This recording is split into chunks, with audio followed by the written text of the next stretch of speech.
Shout out kay Dun Pulubi TV, Bernadette Orios, at kay Kabog TV.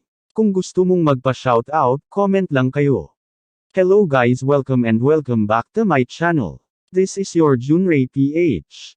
Ang video na ito ay ituturo ko sa inyo kung paano mag-prank video call sa Messenger. Kung bago ka pa lang sa aking YouTube channel, huwag kalimotang mag-like, subscribe and hit the notification bell para lagi kang updated kapag may bago tayong video na i-upload. Let's get started.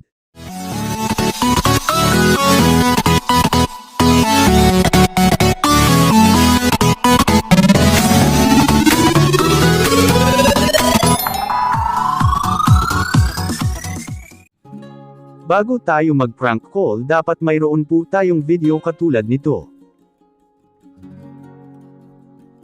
Kung wala ka pang video na ito, pindutin lang ang link sa comment section para ma-download mo ang video na ito. Pagkatapos mong ma-download ang video, punta po kayo sa Messenger app.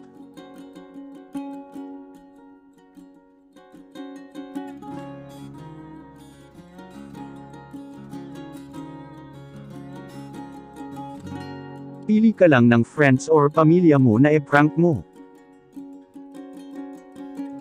Pindutin mo itong video call sign. Pindutin mo itong emoji. Pindutin mo itong backgrounds. Then pindutin mo itong gallery.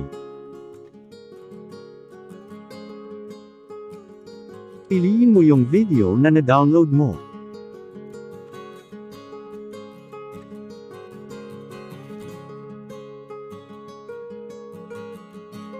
Ayan na guys, pwede na kayong mag-prank call. Ang dali lang gawin. Kung may natutunan ka sa video na ito, i-share mo lang ito sa mga kaibigan, kakilala, o kapamilya mo. Kung bago ka pa lang sa aking YouTube channel, huwag kalimotang mag-like, subscribe and hit the notification bell para lagi kang updated kapag may bago tayong video na i-upload. Thank you for watching.